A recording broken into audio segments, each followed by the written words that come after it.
So, thank you for blessing the audience with your light, your love, your wisdom. And so, I want you to introduce yourself to today's audience. Thank you so much. Oh, I've had huge confirmation from todas materias quedaram. The stars are opening. First of all, it's a blessing for me to be here. So thank you for reaching out, for finding me, and for me finding you, because we've Yeah. connected in a way that we didn't even know, haven't we? It's like success. Man, And I yeah. love that so much. I love that, and I have so much love for you too. So, first of all, let me thank you and your team for finding me. To introduce myself, my name is Tina Slade. I am Tina Slade Expansion. I am the third generation psychic, intuitive teacher. I have probably classified the work that I now do as a multidimensional soul retriever and galactic channeler, and no one ever knows what that means, and I can explain it later, but sometimes we have to handle ourselves in the 3D world for people to find us. And basically, I work as a bridge between the stars and the earth, from past, present, and future. Amazing. So, the audience knows I'm big on wellness, right? And wellness looks different. I believe that I can be well and I need a wellness team as much as I need a spiritual team, as much as I need to understand what's happened in my past that's influencing my present. And so, Tina, I'm wondering, how did you get into the line of work? Because you said three generations, the third generation. So there's some juice and some magic in there that I want the audience to There's know, some like, your squeeze. background. There's some squeeze, and if I go on for too long, because when I start talking about my work, I'll come out of the time construct. Okay, so how did I get to be where I am? A lot of pain, a Mm, lot of healing, a lot of wounds. So I work in past lifetimes, I work in present and future lifetimes. So I'm working in the energetic field. And the one thing I will caveat what I'm saying is that, for some of your listeners, if it resonates with you, then take it with my love. If it doesn't resonate with you, that's okay. Let it just wash over. It might land somewhere. This isn't preaching, it's not a gospel. I'm just talking about my journey. And it's my journey back to my heart. And that's part of our massive wellness program, isn't it? yes. So I chose to incarnate. Well, first of all, I remember being within the Council of High Light and being asked to return to Earth. So I remember a lot of my lifetimes off planet, and I take my clients off planet. And I can remember saying I will come back to Earth to bring the gifts that I hold. But equally, I want to clear my karma because I don't want to have to reincarnate within the wheel of samsara again. And I should have just checked myself there and gone, "Hey, sister, that's way too much shit to deal with in one lifetime," because there's been a lot of it. So anyway, I incarnate into a very confused family, a family of great narcissism, as in very powerful narcissistic behavior and programming, and also the subliminal narcissism around um, stealing your light, stealing your heart, living through you. And so I can remember as a very young child actually looking down upon earth, knowing I don't fit in, I don't belong here, it's not my home, and being very isolated in the sensitivities that I brought in incarnation. And so my life progressed through narcissism and various other things. And I also chose to come into this world with no, and it's really bizarre, with no connection to numbers. So I'm very dyslexic. And yet I'm a programmer. I work in the quantum field. I work with quantum key codes. They are all very complex numeric systems that I chose not to connect to in this lifetime. So life was always going to be challenging for me. And also through the schooling system, I was very unseen, very unheard, and created some very defining belief systems about myself in terms of unworthiness, unlovable, um, and all the things that you can think of are woven into my belief systems. And then I got the bug for traveling, so I ended up working for an airline. So I was traveling all over the world, which is also appearing in my horoscope, which is bizarre. And anyway, met my husband. We have a huge, huge past life connection that's only coming out probably in the last 5 years, but makes us understand our relationship. And we've been together for 45 years. So it was quite a big insight. Bit of skin of our teeth sometimes, but, we were woven to stay together, and thank goodness that we were. So we got married. I had a family because of my belief system. I went into a corporate blue chip world where I had to prove myself. I had to be bigger and better than all the men. And I always worked in masculine dominated environments, which were also very suppressing. We had a family, life carried on, and then some very complex family dynamics took place for probably for about 15 years of what childhood should have been for my family. And we're talking about wellness. I became extremely ill because there was nowhere for me to place my pain with everything that was happening, the dynamics of my family and my inner family, the complexities.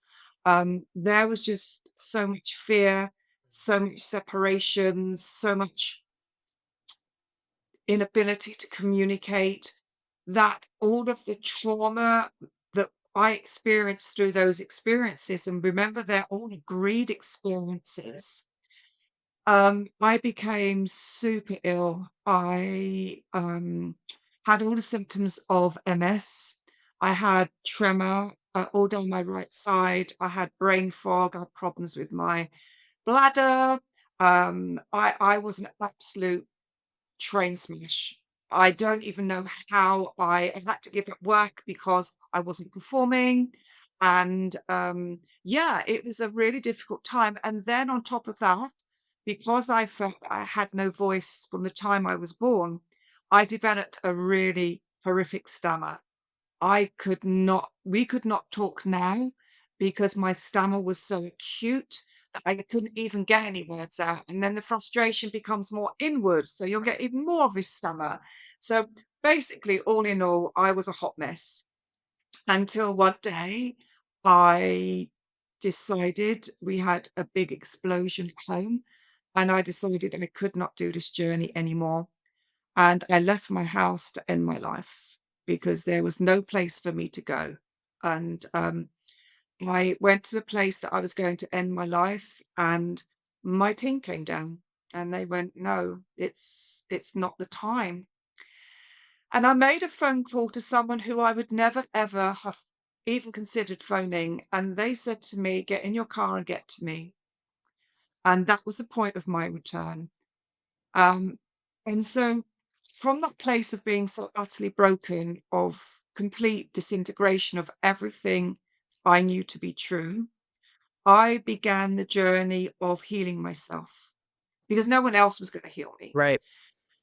And because of being third generation, I had always had the knowing, had always had the intuition. I sat in mediumship circle for many years to become a medium. I sat in trance circle to become a trance medium, but I knew that I never really wanted to do that. And it wasn't until now that I know that that was my training to do what I do now. So I started the journey of understanding that actually every illness that we hold in our physical is an emotional, energetic entrapment within our quantum field, Kiedesca, Santoris, Katora, Meniska, within our blueprint. And so I started to have light beings coming into my bedroom. I started to have massive healing. I work particularly with Arcturians, but also Pleiadians, Syrians. I had a whole gamut of other star races come to help me. And at points, I would be levitating off the bed, literally, with the healing that I was receiving. I was taken up into motherships. I was placed into healing chambers. I was placed back with the Council of Highlight for them to recalibrate me on the mission I was here to achieve. And slowly, slowly, I started to clear my stutter. I started to clear my nervous system, my adrenals. I started to understand my parasympathetic nervous system had completely shut down. And I started to go in and code. So you'll hear when I'm talking in light language, Kiedeska Dori Manushka Anakara, and when I'm coding is I'm connecting into the quantum field. I'm connecting into a place that every one of us have, and we all have the ability to do so. But this was my journey to bring down and awakening those ready to heal. And so as I started my journey of becoming well, as I started understanding about quantum constructs, about the universe, I started to see everything in grid formation. I started to see everything in frequency and sound wave. I then started to speak in tongue, Kiedeska Santora Skotora Meniska, which is the greatest gift I can remember. And I started to be able to traverse timelines and realities and enter into consciousness. And I understood that I was part of the original architect of the universe and consciousness, coding in the grids of enlightenment through crystalline filaments. And this is just like a whole, every night I'd wake up and I'd be taken somewhere, I'd be shown something, I'd be activated. And all of these gifts started coming online. We call them gifts, but they're actually who we are. It's like remembrance. So it's been an incredible journey. As you can tell, I am very, very well. I am very seldom ill. And if I am ill, I will always stop and ask, what does that illness show me? Where do I need to go in and do layers and layers and layers of moral clearing? And it will always be something that I've held in my past, present, or future that I need to come in and clear.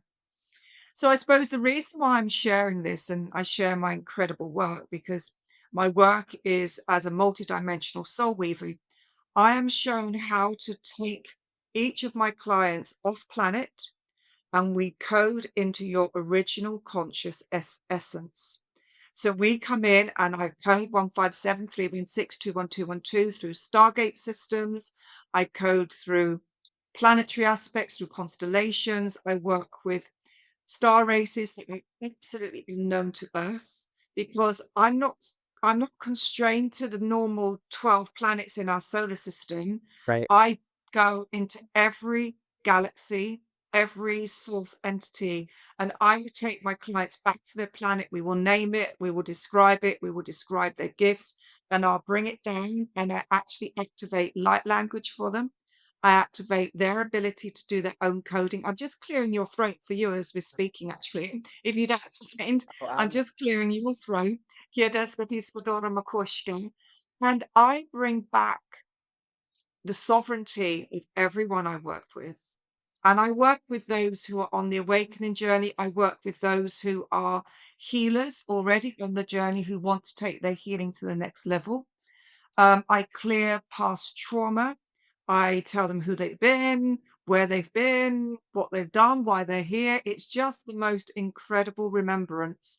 Kiedeska diskadora nokoshi anakara minise tataras.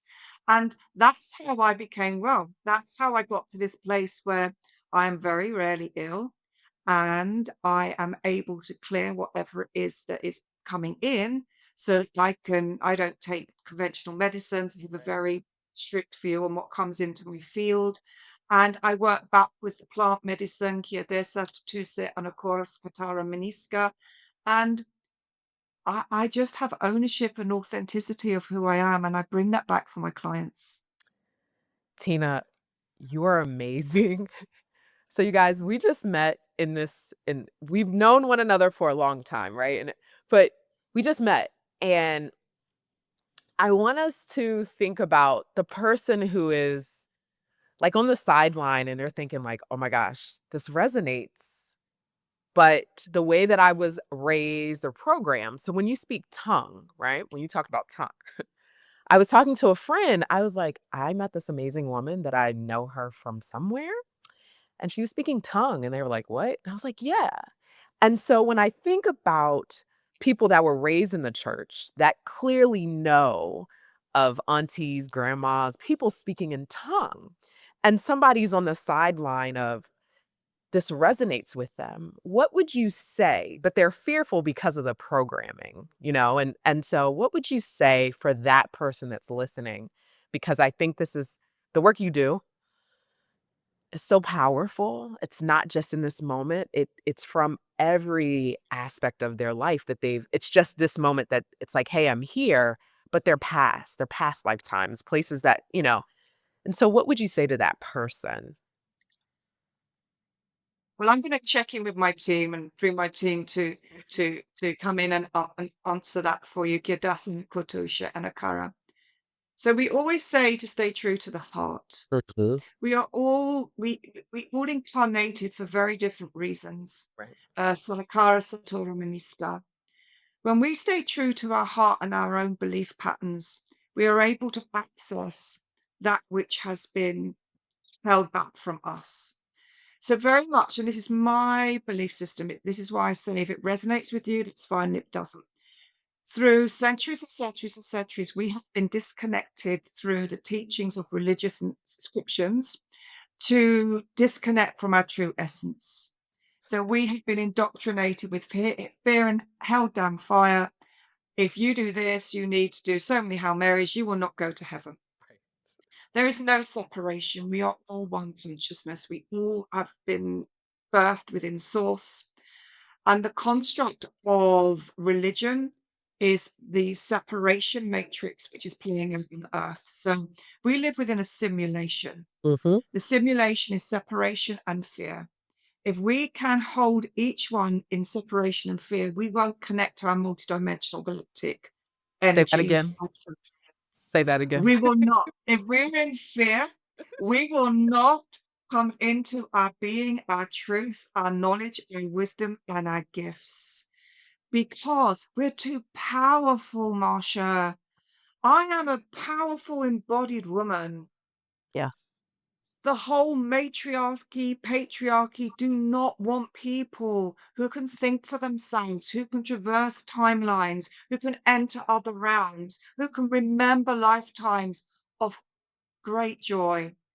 And so when we start having that itch within us that we know something's wrong, we know something's different, we know there's something more within us, we have to follow our heart. And our heart, through synchronicities, will find the people who open us up to whatever it is we need to find at this point in time. It was no coincidence you and I came together. Synchronistically, we have programmed into our timelines all those people who will come and blow this open. Yes. But that's not for everyone because some people incarnated in a third dimensional world to simply be within that closed down structure. Others have come to begin the awakening, knowing there's something different, there's something within them that needs to be seen. And others have come like me. I'm a complete rule breaker. I'm the worst person to employ because any rule you have, I will break it. And so for me, it's always challenging because I'm holding up the mirror that says, actually, that's what you're saying to me is a reflection of you. It's a reflection of your belief system. So I still say, follow your heart. There is nothing right, there is nothing wrong. I can't say to you that's wrong because you might have chosen to experience on that linear timeline Right. that you're experiencing right now. Right. But the beautiful thing is when and when I say people awakening who find me, people find me in the strangest of ways. I've given up being surprised now. I sometimes pop up on the laptop. I sometimes pop up on the Instagram. I come into people's dreams, give them my name, and ask them to find me. So when we understand that we have free will, Right. we will find when we are ready in that timeline conjunction that says, I'm ready to see, we will find who we need to find. True. And I awaken light language in women and men, brothers and sisters, who don't even know what light language is. They don't even know why they've come to me. Thank goodness everything I do is recorded because there's just too much information. And we awaken something, we awaken that sleeping giant within. And Yes. then speaking, "Kiada satora meniske skandara kanasla." And it's like, there you go, sister. That was the contract you and I had to Yeah. bring you to this point in time. Tina, you are amazing. I mean, I just can't like it's to hear your journey and for you to share your journey. I feel like you would be my best friend, right? When you were it We've already said that, didn't we? If you together, I mean, I'm in really England now. You're in the States, and it's like, if we're together, we'd get nothing done Oh because my we'd just gosh. be sitting in the coffee shop, eating cake and having a coffee, and then it'd be like 4 hours later, "Do you know, no, let's just have enough." Yeah, and that for me, when I think about you talked about people who come to you and find you and you going in their dreams and saying, "Hey, this is my name." One of the things I talk about with my clients and on this show is building your team.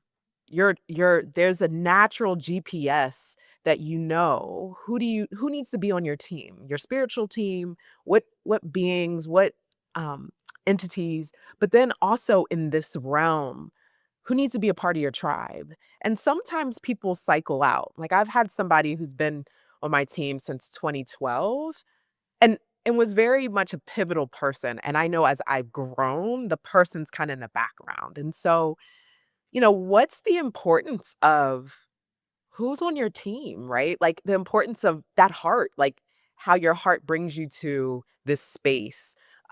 What's the importance of that team? And yeah, So there are 2 things here. One, we are all seeking tribe. mm, We are all seeking connection right. because we are from the one source. Yes. We can call that God, you can call it Jehovah, it doesn't matter what you call it. I call it frequency. It's a frequency of unconditional love, Right. unconditional compassion, unconditional forgiveness. So we are always searching for someone who has a frequency that's resonant with our heart coherence. That's the driving force. That's when you and I met. It was like, whoa, right in the heart. We also have the seeking of finding our sisters and brotherhood. When we have been through the magical mystery schools, when we have been in clan, when we have been in tribe, we will seek out that frequency remembrance that ignites something of belonging to Right. us. So we will always have the call to connect to like-minded frequencies, whether we understand it or we don't understand it. Right. It's that old thing. You could meet someone like we have met, and I know that I've known you for 100 Yes. years.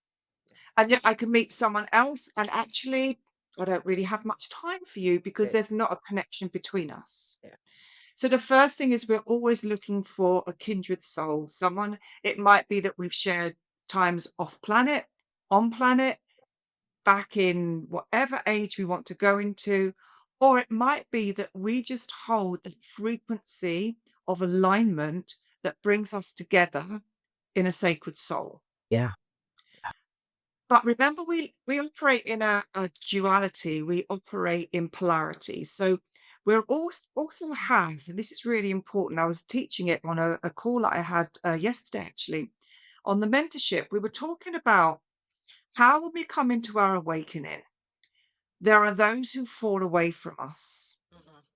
And this is because the greatest gift to us is the medicine that those people bring to us that push our buttons and trigger us. Say that one more time. Say that one more So because people talk about toxicity cutting off, and I tell people the relationships, right, are the ones that say, "Hey, you see this shit right here? You gotta work on this. You gotta," and people might call it toxic, and I get it, but my last relationship, it I expanded in areas that I didn't even know were possible. I will never call that a bad relationship, but if I run it through to other people, they would be like, that shit was bad." And was but I'm like, I am this person that I didn't know how to get to. I knew I wanted to be a certain way, but I didn't know how to get to, and I look at this last relationship that I'm like, "Oh, it helped me get to where I wanna go." And now I'm open. I've met Tina, like, I'm meeting these people that I didn't know how to meet before the relationship. Yeah, So, Marsha, when you remember, we come down to expand, we come down to have soul evolution. We right. cannot do that if we sit within a celestial realm and we're all playing the harp and eating grapes and everything is beautiful. It just doesn't work. So, with the greatest courage, we drop down to a third dimensional distortion matrix that holds everything that's dense, everything that's teaching, everything that's the illusion. And the only way we can peel back those layers to become expanded within ourselves and to understand our authenticity is to be presented with people who show you where you hold the scars, where you hold the wounds that need to be acknowledged, that need to be seen, held, witnessed, and then healed. So the more toxic, the greatest gift that person has given you because they've agreed to hold that role in Right. the theater of your life on earth. If they didn't love you Mm, in the way that they loved you, they would not be able to play that role right. that taught you where your wound is. Yeah. Yes. But we don't always know that when we're going through it. And life looks like a shower shed when someone is just, someone is really teaching you, and the medicine is so difficult to get down. And our resistance comes from fear. Our resistance comes from being embodied within our own power, our own light, because we have been suppressed, repressed. So many times the masculine is separated from the divine feminine. Right. The feminine has been overshadowed by the masculine. And what we're doing as way showers and light bearers is we're saying, okay, that masculine, bring that feminine aspect down, really root into that, balance it. And then we're saying to the divine feminine, work in your Vesica Pisces, bring back your power of your masculine, balance that. And also what happens is, for me, I mean, I work with dragons. I activate dragon lineage, and I'm a dragon. I have 3 lots of fire in my astrological chart. My default is just to bring in the flame. And I had to understand, where did the anger come from Right. that I need to soften down and return to my feminine? But we have to sometimes have a teacher who shows us that, who shows us the way, Yeah. who shows us actually by you holding on to that keeps you in a lower state of evolution. And by you coming into the Sacred Heart, by working with Mother Mary, who I channel her energy, when we come back, Kieneska, Satoras, Kuture, Me Anakara, into the Golden Heart, 1517181397222212. When we breathe into that heart, everything is love, everything is compassion, everything is the learning, is the gift Yes. through the medicine, Yeah. through the tears, through everything that's brought us on our journey. And, I can tick most of the boxes of dysfunctional events in my life, Really. but I move from victim. We come out of the victim mentality and we come into our own salvation. We come into our knowing, we come into that authentic self that says, I see that. I'm not involved in that. That's just happening in the simulation. So to answer your question, find what it is that matches your heart coherence. Find those who lift you up and then say to you, lift you up and say, what star are you reaching for? Oh, no, do you know what? Go for the one above. And exactly what you said to me when we came together and we were talking. I was saying to you, oh, I want to get on more podcasts to talk about my work. And the one thing you said to me, what can I do to help you? Find brothers and sisters who that is the first word that comes out because that's love. Mm. Those who say you can't reach that star, that's way too high, you're shining too brightly, thank them with love. Thank them for the lesson of you coming into your worthiness and let that go. Tina, you have dropped so many gems. And I want you to tell the audience, where can they find you? Where are you? Where are you on the internet, and where are you? Okay. I am on my website. My website is a portal. It has my story on it. It has my offerings. So I am Tina Slade Expansion. I am on Instagram and I post pretty much daily, whatever I'm channeling. I'm also on Facebook, even though I haven't really had much activity on Facebook. I'm going back onto it because of a conference that I'm on next week. It's all generated through Facebook. Once again, Tina Slade Expansion. And I'm on YouTube. So when I first started working in the way that I work, I posted a lot of my with the consent of my clients, a lot of my activations. When people came through and booked in a soul genesis as a multidimensional weaver, I put onto YouTube. So it may resonate with people. It's not my recent work, but one of the things I'm finding is there are so many mediums out there that actually really don't resonate with me. Mm, But what we have to do is we have to plant the grid yeah, into that medium. right. And that's really what I'm doing. So anywhere they can just Google me, Tina Slade expansion, I will come up, the chances are I will come up in their consciousness anyway. And it's about resonance. If there's something within me that resonates with that person, then we can come together. It's really easy to book online. And, it's about finding yourself, giving your permission to be your best self. Well, thank you, Tina, for sharing your wisdom, your beauty, your So energy. lovely. Yes. And we will definitely have you back. Thank you so I've much. got to get back. I've got to get back. And I'm definitely going to stalk you on Yeah. WhatsApp, so don't Yeah. worry. You can't Yeah. get away from me now, sister. You definitely can't. But thank you for what you're doing. Thank you for what you're bringing to the world because that's part of your contract. And blessings, Kiedesa, Tutuse, Satora, Makaras, Santaras. Uh, And I will see you in the stars. yes. Thank you.